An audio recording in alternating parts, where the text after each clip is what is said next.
คนจำนวนมากเป็นทาสอารมณ์ของตนเองและของบุคคลอื่นเป็นทาสของการรับรู้ตารับรู้ในรูปเราก็ไปยึดติดในรูปเป็นทาสของเสียงที่หูรับรู้ในเสียงเราก็เป็นทาสของเสียงหลงในเสียงนั้นเป็นทาสของกลิ่นจะหอมจะเหม็นเราก็เป็นทาสของมัน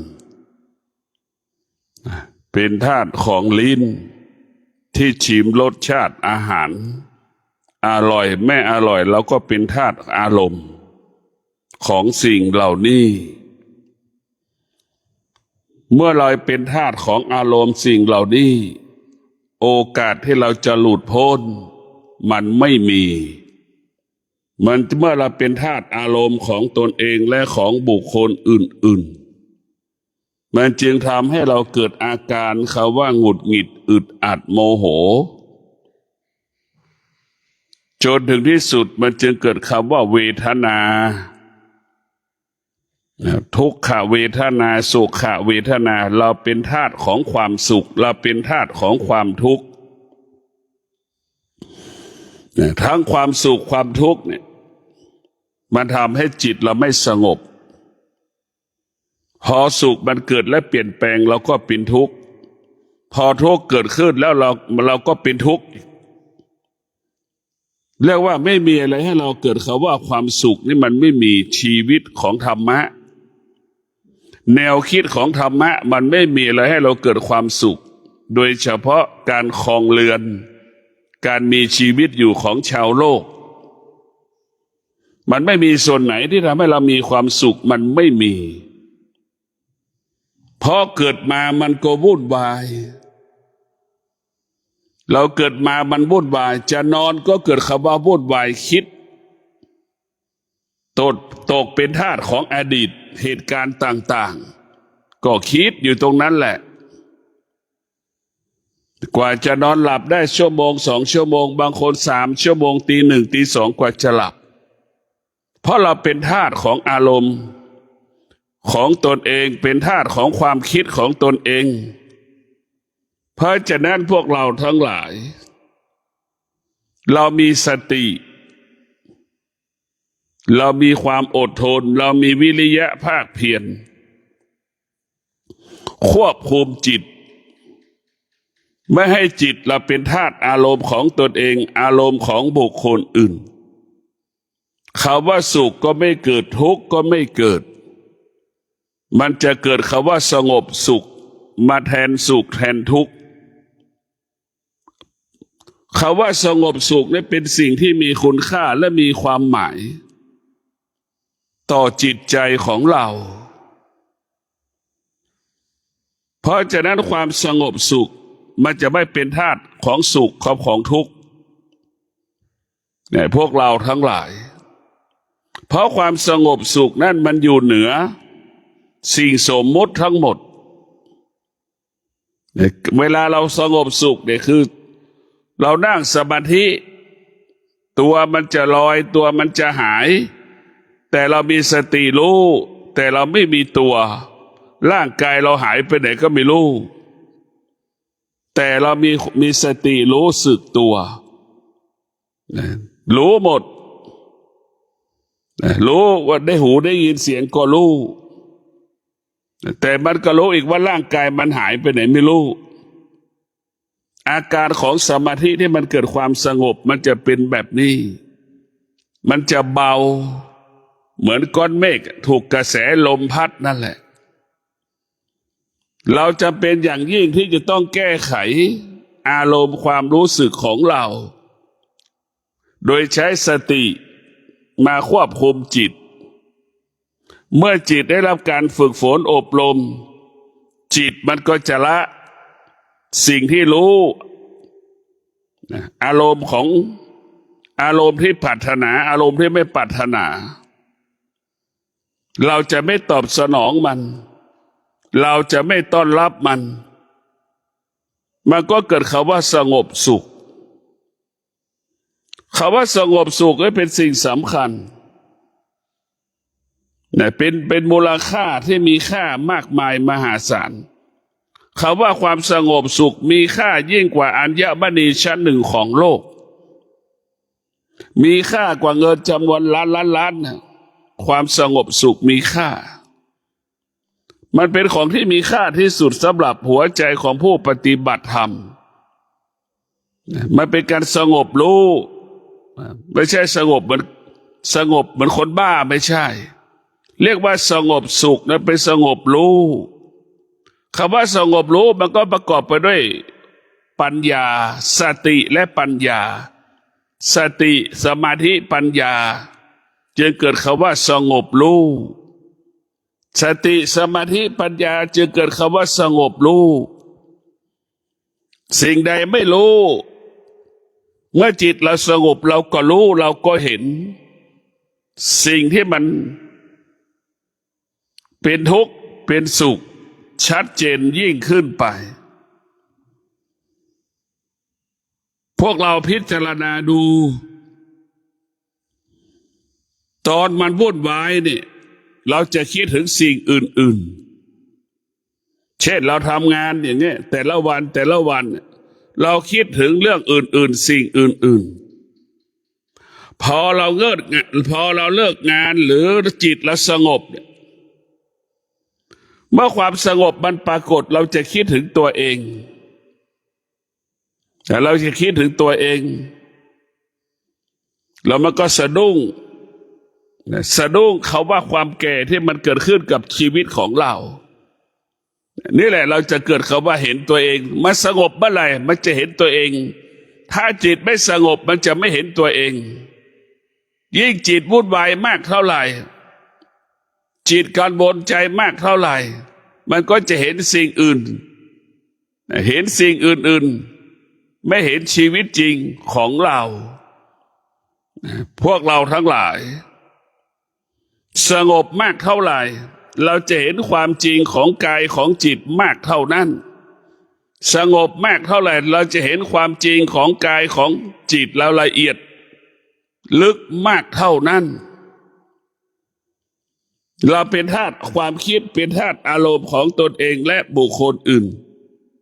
มันจึงยากที่จะออกจากความทุกข์มันจึงเป็นก่อให้เกิดความทุกข์ยากที่จะออกจากความทุกข์ได้เราจะเป็นอย่างยิ่งที่จะมีสติหยุดเวทนาเรามีสติหยุดเวทนาเรามีสติที่จะอยู่เหนือเวทนาเรามีสติฝึกจิตให้อยู่เหนือเวทนาเรามีสติฝึกจิตไม่ต้อนรับเวทนาเรามีสติฝึกจิตให้เรารู้เฉยๆเวทนามันปรากฏจะสุขจะทุกข์ก็ให้เรารู้ว่าสุขว่าทุกข์ที่มันปรากฏเราจะไม่เกิดอาการเราจะไม่สำแดงอาการใดๆทั้งสิ้นเนี่ยพวกเราต้องพิจารณาชีวิตของเรามันไม่มีอะไรที่เราจะต้องไม่มีอะไรที่ต้องดีเลิศประเสริฐชีวิตเรามีดีคือมีสุขกับทุกวันเรามัวแต่แสวงหาความสุขเรามัวแต่แสวงหาความสุขเราเข้าใจว่าความสุขเป็นของดีเป็นของวิเศษผู้ที่มีปัญญาจะรู้ว่าความสุขเกิดที่ไหนความทุกข์ก็เกิดขึ้นที่นั่นการไปแสวงหาความสุขนั่นแหละคือการแสวงหาความทุกข์เพราะสุขมันเกิดขึ้นในทุกข์มันเกิดขึ้นในสุขด่างมะม่วงดิบและมะม่วงสุกมันก็เกิดจากลูกเดียวกันมันไม่สามารถแยกออกจากกันได้สุขเกิดที่ไหนทุกข์ก็เกิดที่นั่นเราไม่เห็นเรารู้แต่ว่าวันสุขแต่มันสุขจริงๆมันก็เปลี่ยนแปลงพอมันเปลี่ยนแปลงมันก็กลายเป็นความทุกข์เกิดขึ้นมันก็ยิ่งทุกข์ที่สุดทุกข์มันก็จากไปสุขก็เกิดขึ้นมาอีกสุขจากไปทุกข์ก็เกิดขึ้นมาอีก มันเป็นอย่างนี้แหละที่เราเป็นตกเป็นทาสสุขกับทุกข์ถ้าเราขาดปัญญาแล้วเนี่ยเราจะติดสุขติดทุกข์เหมือนหนูติดกาวเหมือนหนูติดกาวเราจะเป็นทาสของอารมณ์เป็นทาสอารมณ์ของตนเองอารมณ์ของคนอื่นเพราะเราเกิดมาเราไม่เคยพัฒนาจิตเราไม่เคยพัฒนา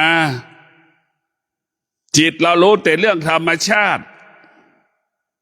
รู้แต่เรื่องธรรมชาติเป็นหลักเพราะธรรมชาติมันก็ยังไม่ใช่ธรรมะธรรมชาติของธรรมะก็ได้แก่อารมณ์ความรู้สึกก็เป็นธรรมชาติของธรรมะอยากได้อยากมีความโลภความโกรธความหลงอันนี้ก็คือเป็นธรรมชาติที่มันเป็นธรรมอยู่เรียกว่าเราจะต้องออกจากธรรมชาติเพื่อจะเข้าสู่แดนแห่งธรรมความโลภความโกรธความหลงเป็นธรรมชาติของมนุษย์ไม่มีมนุษย์ผู้ไหนเกิดมาแล้วจะไม่คำว่าความโลภความโกรธความหลงไม่เกิดขึ้นไม่มีสิ่งเหล่านี้จะเกิดขึ้นกับสลับคนทุกคนพวกเราทั้งหลายนี่คือมันเกิดขึ้นสำหรับคนทุกคนเมื่อเราเกิดมาแล้วเราได้ศึกษาเรียนรู้ความจริงของโลกความจริงของชีวิตก็ได้แก่ธรรมะนี่แหละเป็นความจริงของโลกเป็นความจริงของชีวิตเราเอาธรรมะมาบริหารจัดการชีวิตของเราเอาธรรมะมาแก้ไขชีวิตของเราเอาธรรมะมาพัฒนาชีวิตของเราและเราก็จะรู้ความจริงเห็นความจริงแต่ถ้าเราเอาธรรมะมาแก้ปัญหาเราก็ไม่ต้องใช้เงินเราเกิดจากตัวเราเท่านั้นตนแลเป็นที่พึ่งแห่งตนธรรมะที่จะมาพัฒนาชีวิตได้แก่สติสัจจะวิริยะขันติสติสัจจะวิริยะขันตินี่คือธรรมะที่จะมาพัฒนาชีวิตเราคนไหนก็แล้วแต่มีสติมีสัจจะมีวิริยะมีขันติจะพัฒนาสิ่งใดง่ายแก้ไขปัญหาใดๆก็สะดวกบุคคลใดที่มีสติมีสัจจะมีวิริยะขันติชีวิตนั้นครอบครัวนั้นอุดมสมบูรณ์ไปด้วยทรัพย์สมบัติปัจจัยสี่อุดมสมบูรณ์ไปด้วยเครื่องอำนวยความสะดวกสารพัดเครื่องอำนวยความสะดวกในการดำเนินชีวิตนี่แหละคือหลักการพัฒนาชีวิตของเราในพวกเราทั้งหลายต้องพิจารณาหากเราไม่เกิดการพิจารณาแล้วเราก็จะไม่รู้ไม่เห็นอย่างทุกวันนี้เราไม่ได้พัฒนาชีวิตเราเลยเราเป็นทาสของชีวิตเป็นทาสของชีวิตเราก็กลายเป็นช้างลากจูงกลายเป็นม้าถูกจ็อกกี้มันขี่เราไม่พัฒนาเราก็เป็นทาสอารมณ์ของตนเองทาสอารมณ์ของคนอื่นเหมือนจ็อกกี้เหมือนม้าเป็นทาสของจ็อกกี้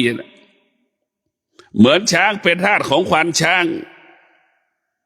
มันเป็นแบบนั้นแหละพวกเราทั้งหลายเหมือนนักมวยตกเป็นทาสอารมณ์ของตนเองเป็นทาสอารมณ์เป็นทาสอารมณ์ของคู่ต่อสู้นักมวยพวกเราทั้งหลายเป็นทาสอารมณ์ของตนเองเป็นทาสอารมณ์ของคู่ต่อสู้นักมวยเป็นทาสอารมณ์ในพวกเราทั้งหลายเราจะเห็นว่าเป็นธาตุอารมณ์ของตนเองธาตุอารมณ์ของตนอื่นมันสู้เท่าไหร่มันก็ไม่จบแต่มันไม่มีคำว่าจบถ้าเรามีธรรมะมีสติมีปัญญาแล้วมีคำว่าจบมันจะเกิดขึ้นกับชีวิตของเราเนี่ยคำว่าจบมันจะเกิดขึ้นธรรมะมันมีที่สิ้นสุดการศึกษาไม่มีที่สิ้นสุดวิทยาศาสตร์ไม่มีที่สิ้นสุดธรรมะของพระพุทธเจ้านั้นมีที่สิ้นสุดมันจะสุดด้วยวิชาปัญญาแต่มันจะจบด้วยวิชาปัญญาเท่านั้นไม่ได้จบด้วยวิชาดับด้วยเราจะดับทุกสิ่งทุกอย่างด้วยวิชาทั้งหมดดับความรู้สึกของเราดับสิ่งที่มันเกิดดับสิ่งที่มันเกิดในพวกเราได้พิจารณาเรียกว่าธรรมะคือคำสอนของพระพุทธเจ้า มันว่าด้วยเรื่องความเป็นจริงของชีวิตทั้งสิ้นชีวิตของเราเนี่ยมันไม่เคยได้พัฒนาเกิดมาแบบไหนก็เป็นแบบนั้นพ่อแม่เป็นแบบไหนลูกก็เป็นแบบนั้นพ่อแม่เปรียบเสมือนแม่ปูลูกก็เปรียบเสมือนลูกปูแม่ปูเดินโค้งลูกปูก็เดินโค้งนั่นแหละพ่อปูเดินแม่ปูเดินตรงมันก็เดินตรงนั่นแหละเนี่ยพวกเราทั้งหลายพ่อแม่เป็นต้นแบบเป็นแบบอย่างของลูกเพราะเมื่อพ่อแม่มีธรรมะเมื่อพ่อแม่มารับการอบรมฝึกฝนวิปัสสนากรรมฐานพ่อแม่ก็จะสัมผัสรู้สึกกับเขาว่าวิปัสสนากรรมฐานเป็นของดีเป็นของวิเศษพ่อแม่ก็พยายามจะแนะนำสั่งสอนให้ลูกเข้าถึงภาพวิปัสสนากรรมฐานเป็นหลักการพัฒนาคุณภาพชีวิตของเราที่ดีที่สุดก็คือภาพวิปัสสนาสติปัฏฐานสี่สติปัฏฐานสี่เป็นผู้ที่พัฒนากายกับจิตของเราดีเยี่ยมให้เราพิจารณาว่ากายกับจิตเป็นสิ่งที่ดีเยี่ยมเราจะต้องพัฒนากายกับจิตของเรากายกับจิตของเราเป็นสิ่งที่ประเสริฐเป็นสิ่งที่มีดีมากถ้าเราฝึกมันเมื่อกายกับจิตเราฝึกมันก็เหมือนม้าที่เข้าสู่แข่งขันสนามแข่งขันเหมือนช้างลากสูงนั่นแหละมันจะเป็นสิ่งที่เราฝึกมันจะรู้แบบนั้นแต่เราพิจารณาดูบุคคลที่มีสติเนี่ยจะเป็นผู้ที่หยุดยั้งยับยั้งความโกรธความโลภความหลงได้เมื่อหยุดได้ความสงบมันก็เกิดหากหยุดไม่ได้ความวุ่นวายก็เกิดเราต้องมีสติที่จะหยุดความโกรธความโลภความหลงให้ได้ถ้าเราหยุดมันได้กายกับจิตมันก็สงบกายกับจิตมันสงบความโลภความโกรธความหลงเป็นของหนักเหมือนเราแบกเราหามนั่นแหละมันหนักแบบนั้นเหมือนของที่เราแบกเหมือนของที่เราหามมันหนักเพราะฉะนั้นพวกเราต้องมีสติพิจารณาที่เราจะต้องออกจากอารมณ์ของตนเองออกจากอารมณ์ของบุคคลอื่นๆเนี่ยเพราะเราเป็นทาสอารมณ์ของตัวเองมามากแล้วเรามีสติที่จะออกจากธาตุอารมณ์ของตนเองอารมณ์ของบุคคลอื่นๆเมื่อเราออกได้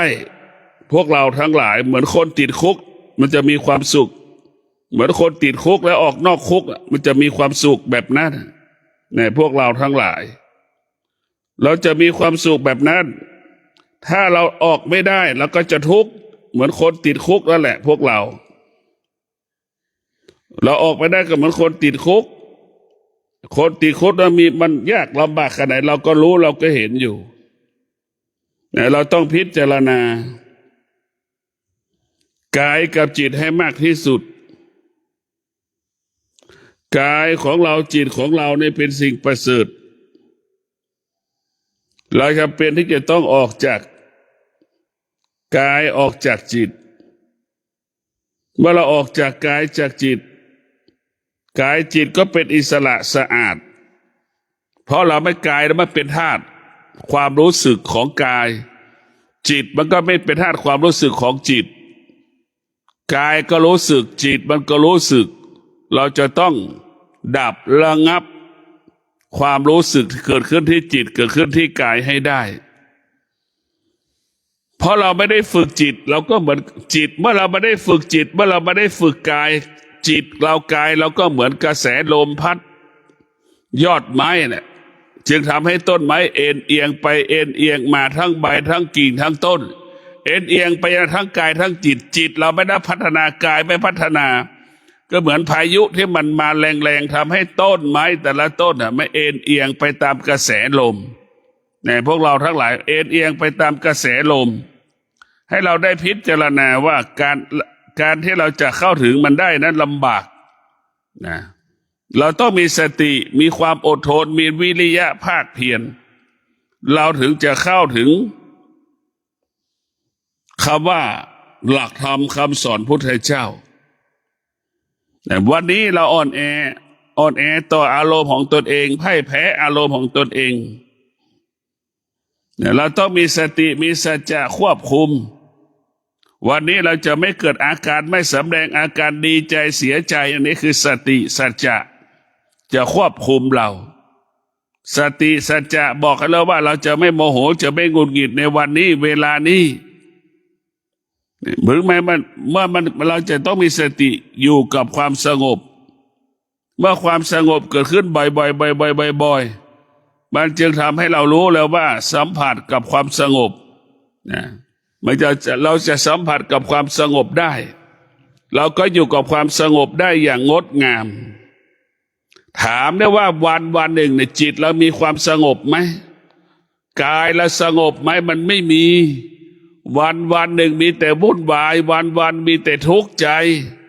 วันหนึ่งจิตเรานี่กระโดดโลดเต้นเหมือนลิงวันหนึ่งจิตเราวุ่นวายเหมือนแมลงวันเหมือนยุงเหมือนนกวกไปวนมาบินไปบินมามันจึงทำให้เรานั้นหงุดหงิดอึดอัดตลอดทั้งวันเพราะเราไม่ได้เคยพัฒนาจิตเมื่อเราพัฒนาจิตแล้วเราจะเกิดคำว่าสงบสุขเนี่ยตรงนี้สำคัญที่สุดเราต้องให้ไปถึงคำว่าสงบสุขให้ได้เราต้องพัฒนาให้เกิดคำว่าสงบสุขให้ไปถึงจุดคำว่าสงบสุขสิ่งนี้ทำให้เราเป็นประเสริฐมาก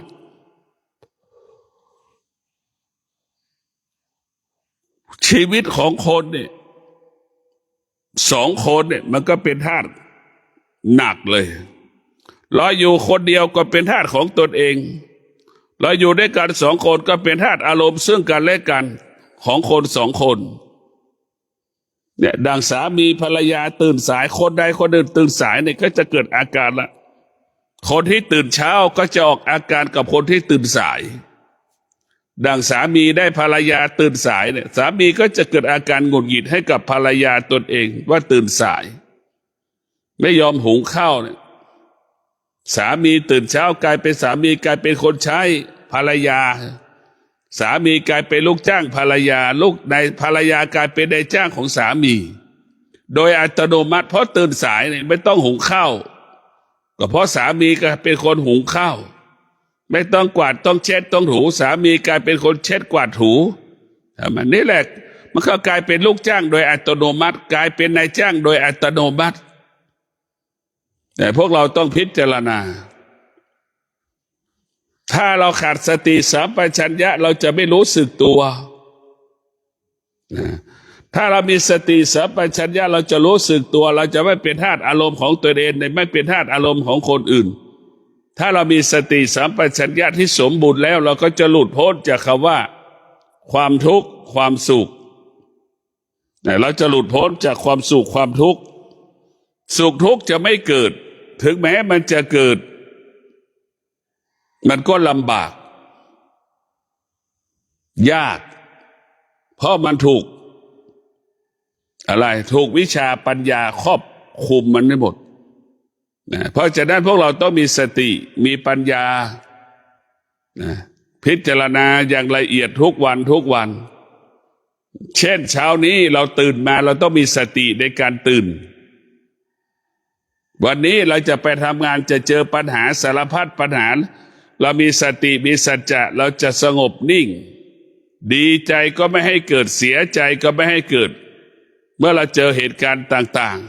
ๆสุขก็ไม่ให้เกิดอาการทุกข์ก็ไม่ให้เกิดอาการดีใจเสียใจเราก็ไม่เกิดอาการเพียงแต่เราจะเป็นผู้สงบรู้เป็นผู้สงบรู้เราจะอยู่ตรงคำว่าเป็นผู้สงบรู้เท่านั้นแต่พวกเราทั้งหลายเราเป็นผู้สงบรู้เมื่อเราเป็นผู้สงบรู้เนี่ยเราจะเห็นความจริงทุกสิ่งทุกอย่างที่มันเกิดจากคำว่าความสงบความสงบมันจะทำให้เราแต่ชีวิตของเรานั้น มันวุ่นวายเหมือนก้อนเมฆอะสมองเราไม่เคยว่างจิตเราไม่เคยว่างเหมือนก้อนเมฆเต็มท้องฟ้าเป็นเช่นนั้นท่านทั้งหลายโปรดพิจารณาดูว่าวันไหนที่ท้องฟ้า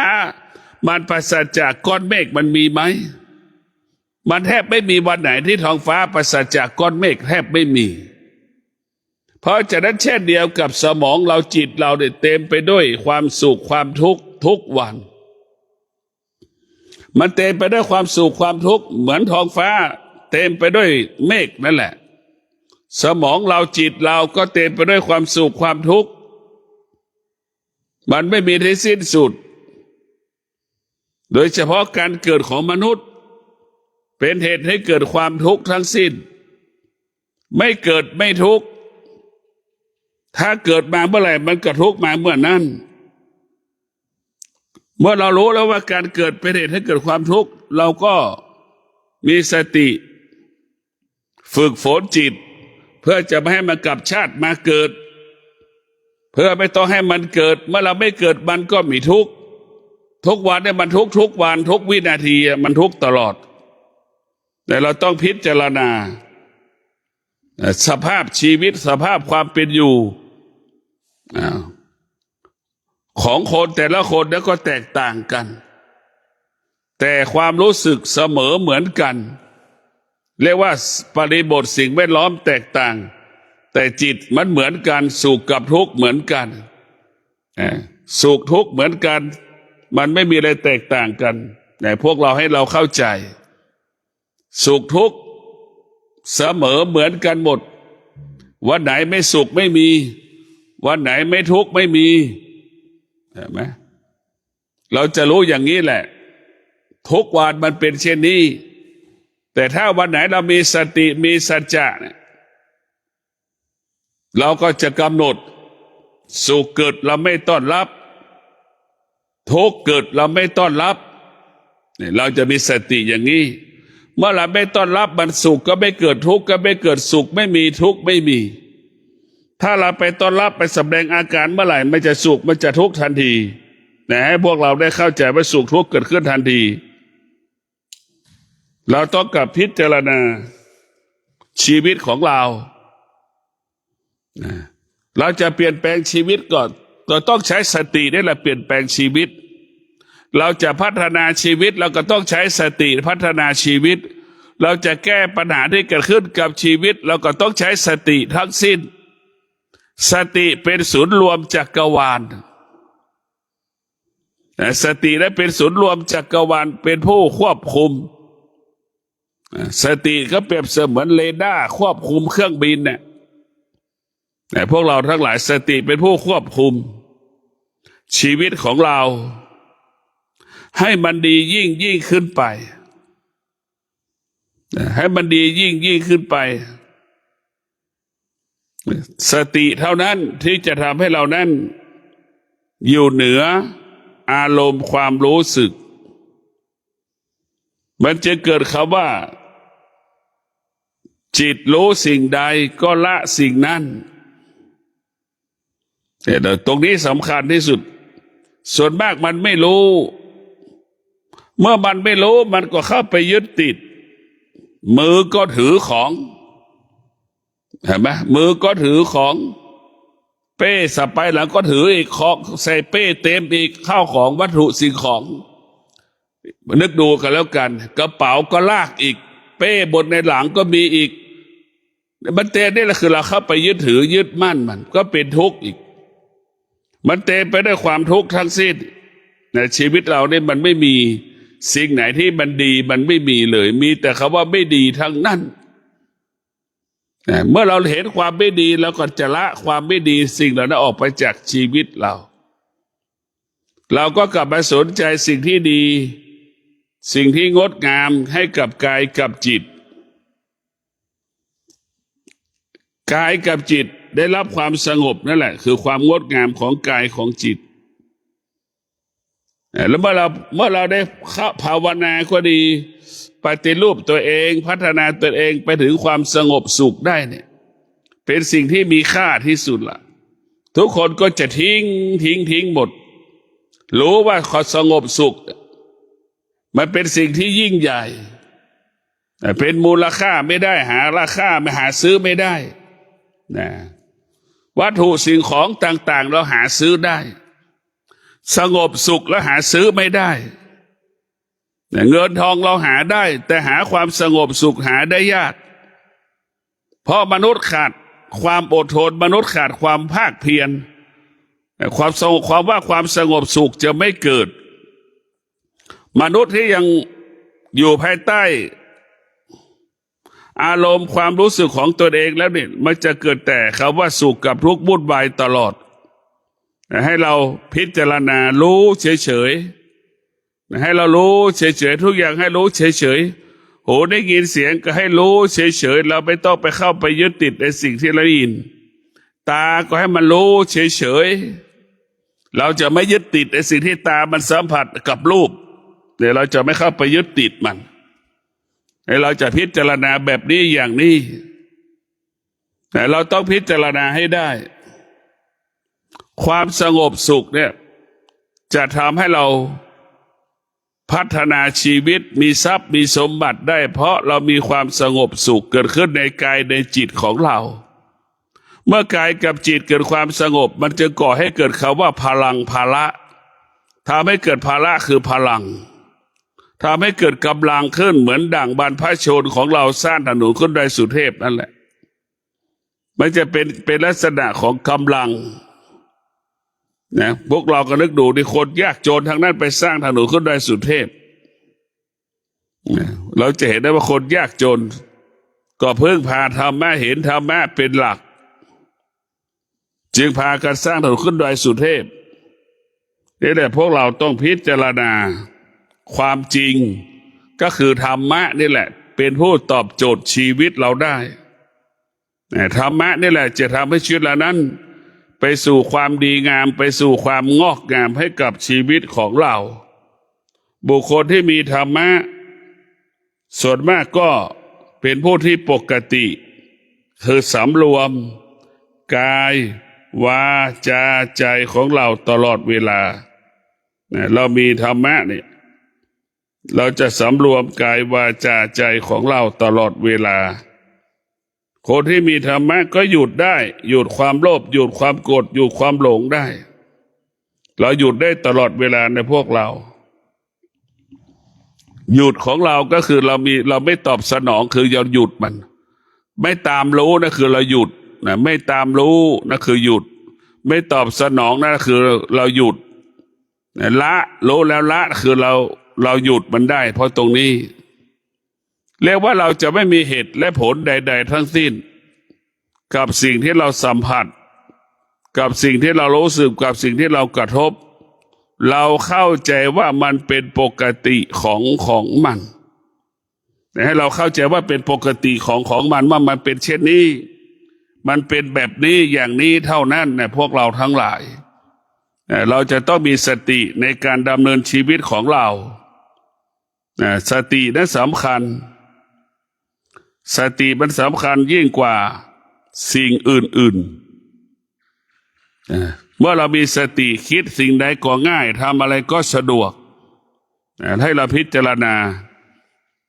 เมื่อเรามีสติมีปัญญาแล้วเราก็จะเข้าใจเข้าถึงความจริงสิ่งที่พระพุทธเจ้าค้นพบได้ง่ายได้สะดวกเมื่อเราเข้าถึงหลักธรรมคำสอนพุทธเจ้านี่เราก็จะเห็นว่าชีวิตเรานี้อยู่ภายใต้ความแก่ความเจ็บความตายแต่คนไม่เห็นความแก่ความเจ็บความตายคนกับหลงอะไรหลงในร่างกายของตนเองเอาร่างกายของตนเองได้ไปหลอกไปล่อกิเลสตัณหาราคะร่างกายของเราเนี่ยเป็นบ่อให้เกิดกิเลสตัณหาราคะแต่พวกเราต้องพิจารณาชีวิตเรานั้นมันไม่ยากและมันก็ไม่ง่ายมันอยู่ที่เรามีสติมีสมาธิมีปัญญาในคำว่ายากก็จะหายคำว่าง่ายก็เกิดทุกคน เป็นไปตามกรรมที่สร้างไว้คนไหนที่รู้สึกตัวมากก็เป็นคนที่ไม่มีกรรมคนที่รู้สึกตัวบ้างไม่รู้สึกตัวบ้างเป็นคนที่มีกรรมคำว่ากรรมคือทำแต่สิ่งที่ไม่ถูก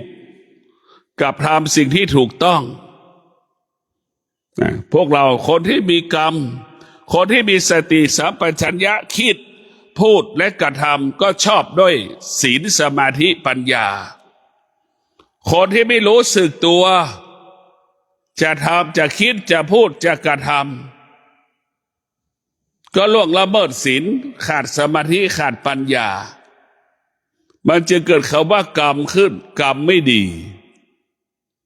คนที่รู้สึกตัวจะคิดจะพูดจะทำการใดๆก็ต้องประกอบไปด้วยศีลสมาธิปัญญาอยู่ตลอดเวลาพวกเราต้องพิจารณาความจริงของกายเราต้องประกอบไปด้วยความจริงทั้งสิ้นความจริงของจิตมันจะต้องละอารมณ์ความรู้สึกให้หมดให้สิ้นไปจากชีวิตของเราเราต้องพิจารณาทุกวันไม่มีสิ่งไหนที่เราไม่ลำบากมันไม่มีมันลำบากเหมือนกันหมดทุกคนก็มาก็มีคำว่าความทุกข์มันจะเกิดคำว่าเศรษฐีทุกแบบเศรษฐีทุกอย่างเศรษฐีคนยากจนก็ทุกอย่างคนยากจนแม่ชีก็ทุกอย่างคนเป็นแม่ชีพระ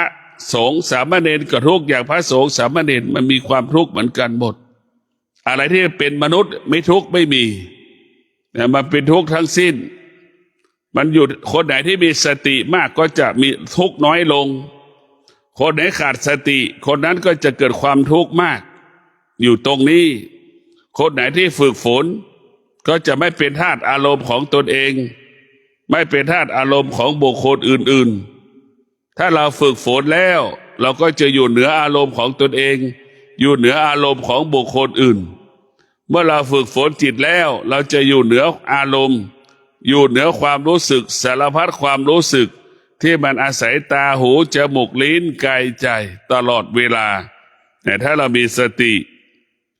เรารู้สึกตัวเนี่ยเราจะพอรู้สึกตัวแล้วเราจะเป็นผู้ที่คิดพูดและกระทำเนี่ยเป็นของสากลทั้งสิ้นเราพูดให้มีสติสัมปชัญญะเนี่ยจะทำอะไรแล้วก็เป็นสิ่งสากลเป็นของสากลทั้งหมดให้เราได้พิจารณาว่าอะไรที่เป็นของสากลเป็นคนยอมรับอะไรที่เป็นไม่ใช่เป็นของสากลสิ่งสากลไม่มีใครยอมรับเหมือนเราจะรู้ว่าคนที่จะยอมรับก็คือคนยอมรับคนที่มีสติเพราะคนที่มีสติจะคิดจะพูดและกระทำล้วนเป็นประโยชน์ต่อชาติทั้งหมดต่อโลกใบนี้พวกเราให้เราเข้าใจว่าการที่เราจะเกิดมาแล้วเราจะรู้สิ่งที่เป็นสากลจะทำอะไรสิ่งที่เป็นสากลนั่นก็คือประกอบไปด้วยศีลประกอบไปด้วยสมาธิประกอบไปด้วยปัญญาจึงเกิดคำว่าสากลบุคคลใดก็แล้วแต่ที่ดำรงตนด้วยศีลสมาธิปัญญาเรียกว่าเป็นที่รู้จักของคนทั้งโลกคนทั้งโลกก็จะปฏิบัติตามบุคคลที่ผู้รู้ความจริงปฏิบัติตามผู้รู้ความจริงก็ขอให้พวกเราทั้งหลายได้มีสติในการดำเนินชีวิตมีสติที่จะอยู่เหนืออารมณ์ของตนเองอยู่เหนืออารมณ์ของบุคคลอื่นมีสติไม่เป็นทาสอารมณ์ของตนเองมีสติไม่เป็นทาสอารมณ์ของบุคคลอื่นเราจะมีสติรู้สึกตัวเรามีสติรู้สึกตัวอยู่ตลอดเวลาเราจะมีสติรู้สึกตัวอยู่กับความเป็นจริงเราจะอยู่กับความเป็นจริงตลอดตนและเป็นที่พึ่งแห่งตนนี่คืออยู่กับความเป็นจริงอดทนอยู่กับความเป็นจริงวิริยะภาคเพียรเราอยู่กับความเป็นจริงให้เรารู้ว่าเราจะอยู่กับความเป็นจริงทั้งหมดก็ขอให้ท่านทั้งหลายได้มีสติได้มีปัญญาน้อมนำเอาพระธรรม อันเป็นคำสั่งคำสอนพุทธเจ้านำไปปฏิบัติจึงทำให้เรานั้นอยู่เย็นเป็นสุขทำให้เรานั้นเกิดความสุขเกิดความเจริญยิ่งขึ้นไปขอเจริญพร